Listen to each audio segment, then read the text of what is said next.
How's it going, everyone? It is I, Anime Outlet, and this is part 6 of What If Deku Had a Chaos Quirk.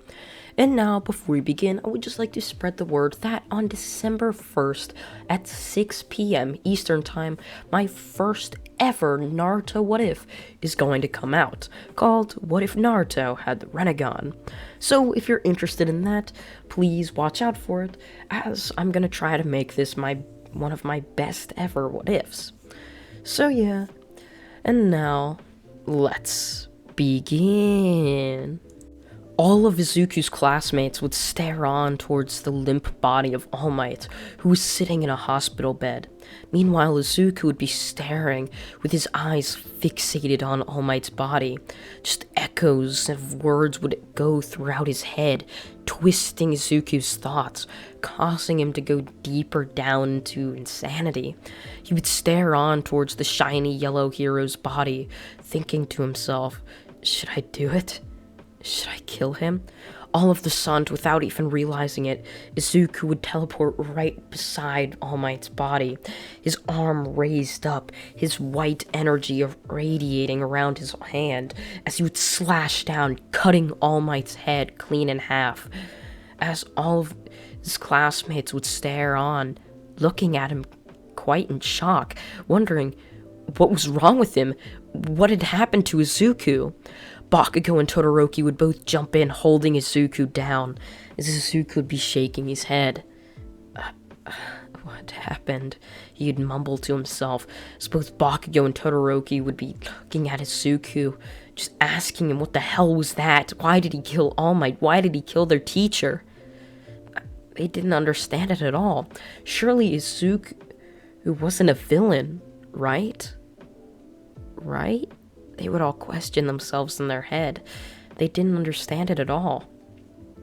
Izuku's green hair would turn completely white, along with his pupils turning white as well.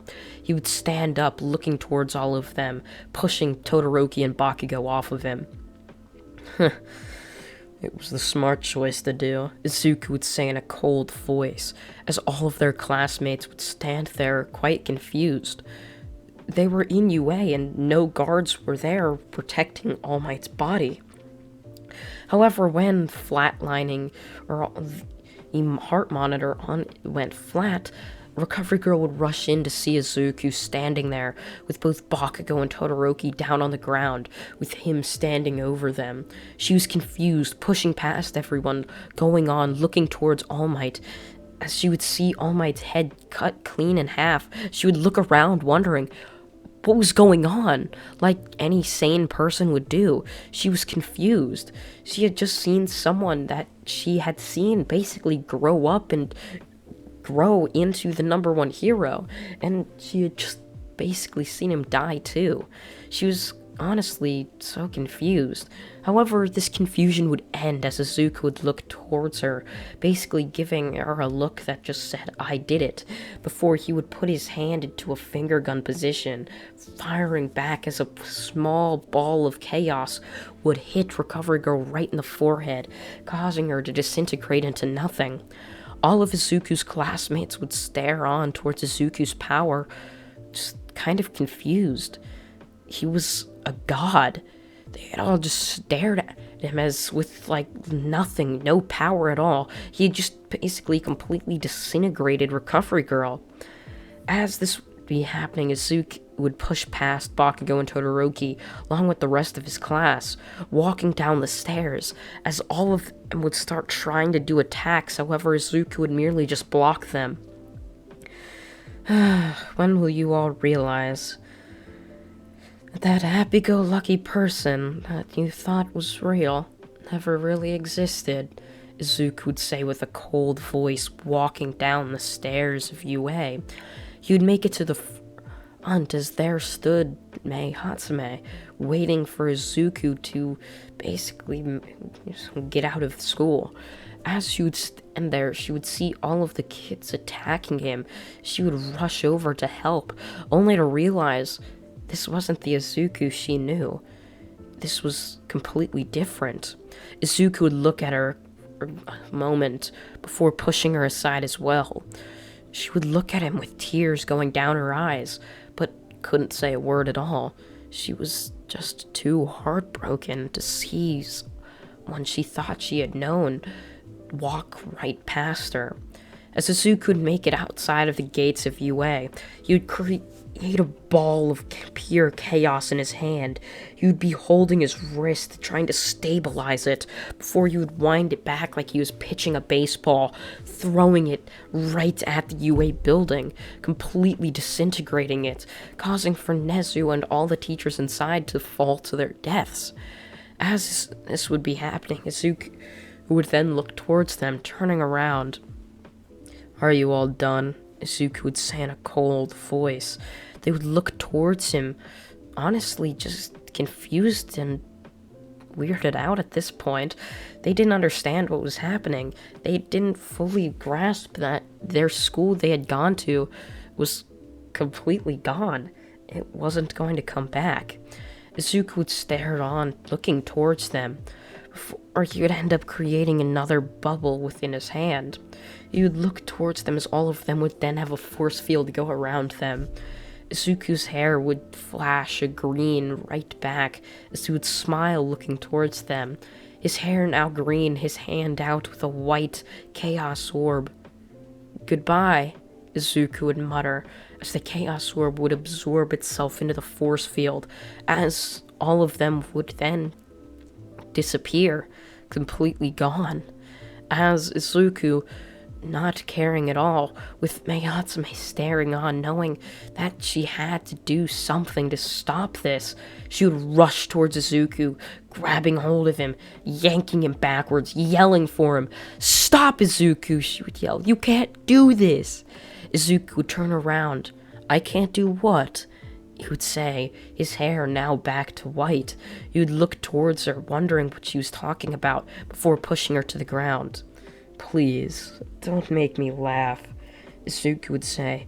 However, he wouldn't destroy her, merely just letting her be, letting her live with something that she probably thought she could have just prevented. As Izuku would end up walking back to the villain base, all for one watching the news would end up seeing him arrive. "I'm quite surprised. I can't believe you actually managed to kill him." "You probably should have just killed him during the sports festival. There really wasn't any point of waiting, besides you being able to get onto the UA campus and completely destroy it. I'm actually quite thankful you did that. You actually saved some time for me." "You see, Father," Izuku would mutter to himself, looking on towards his father that now had a Darth Vader-ish looking helmet donned over his head. "Your time and reign, it's over," he would say to himself as all for one would look kind of confused towards his son. "What do you mean?" "Oh, I should have known this day would come," as Izuku would laugh. "Don't bore me with a cliche speech. I don't really need it. I've heard it over 1,000 times already," Izuku would say, as he would look towards his father one last time before creating another orb, destroying him. All of the people around would look on towards Izuku, someone they had merely just thought of as a UA student, many of them not knowing Izuku was a part of the league. So, now that he's gone, we can finally begin an actual good way of reigning over this dreaded country, Izuku would say to all of them, many of them kind of confused after seeing their leader die right in front of them. As Izuku would say this, he would end up stretching back, as heroes that had followed Izuku to that exact location would then show up. "Are you all ready for a fight?" Izuku would say to them, as he would end up smiling in a sadistic way, creating a portal as hundreds of Nomus would pile out outside of the building. There, all of the heroes would be completely outnumbered, and as soon as Izuku stepped out there, they would pretty much all be dead, either if they were knocked unconscious or killed by the Nomus. their body would be destroyed. As Izuku would do this, news helicopters would fly right over him, putting a spotlight down on him, kind of just wondering what was going on. As Izuku would continue just his destruction, we cut forward a month, and hero society within the country Izuku lived in was completely destroyed. Izuku reigned supreme, going just at the top of the entire country. There wasn't a president, a dictator, a number one hero anymore. Those were all gone, didn't exist. Instead, there was Izuku, who you could say was now a dictator. He ruled over the country with an iron fist. Any uprisings or heroes that tried to stop him, they couldn't do anything, as Izuku would merely just stop them with his overpowered and simply godlike Quirk. And that's basically what Izuku would end up becoming, a god. He had been called a god basically all his life by his father due to his overpowered Quirk, and his ego had started growing rapidly ever since he had joined UA, and this really didn't help it. He was told he was a god by his just underlings, the people he employed, and there was only one other person that could ever manage to stop Izuku, and that would end up having to be Izuku's son, someone who had the exact Quirk as his own father. As Izuku's son would end up growing up, just basically watching his father, hearing about the heroes of just long ago, he wouldn't have the same disastrous greed for power that Izuku would grow up with. As yes, Izuku was evil, but he wasn't manipulative. He wasn't manipulative like All For One. And since he wasn't like this, his son wouldn't grow up to become a hero. There was never any Inko moment where Inko would die by the hands of a hero that would cause him to become a villain.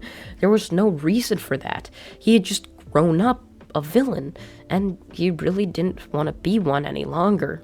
So by the time he was 10 years old, realizing all the people his father had killed, he would break away, end up joining in just a faction of heroes that wanted to stop Izuku, wanted to stop him from reigning over the country.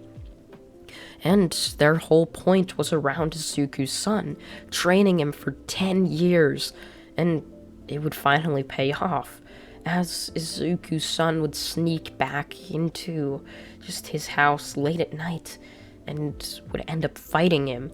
Izuku, however, would end up sensing this, knowing that it was only right for his son to end up killing him, much like he had done to his own father. And so Izuku would let it happen, smiling, as he would look towards his son, staring him right in the eyes. You know, son, no matter how much you say you'd never end up joining this, you'll end up becoming just like me. And if not you, then your own son will. Trust me. That's exactly what will happen.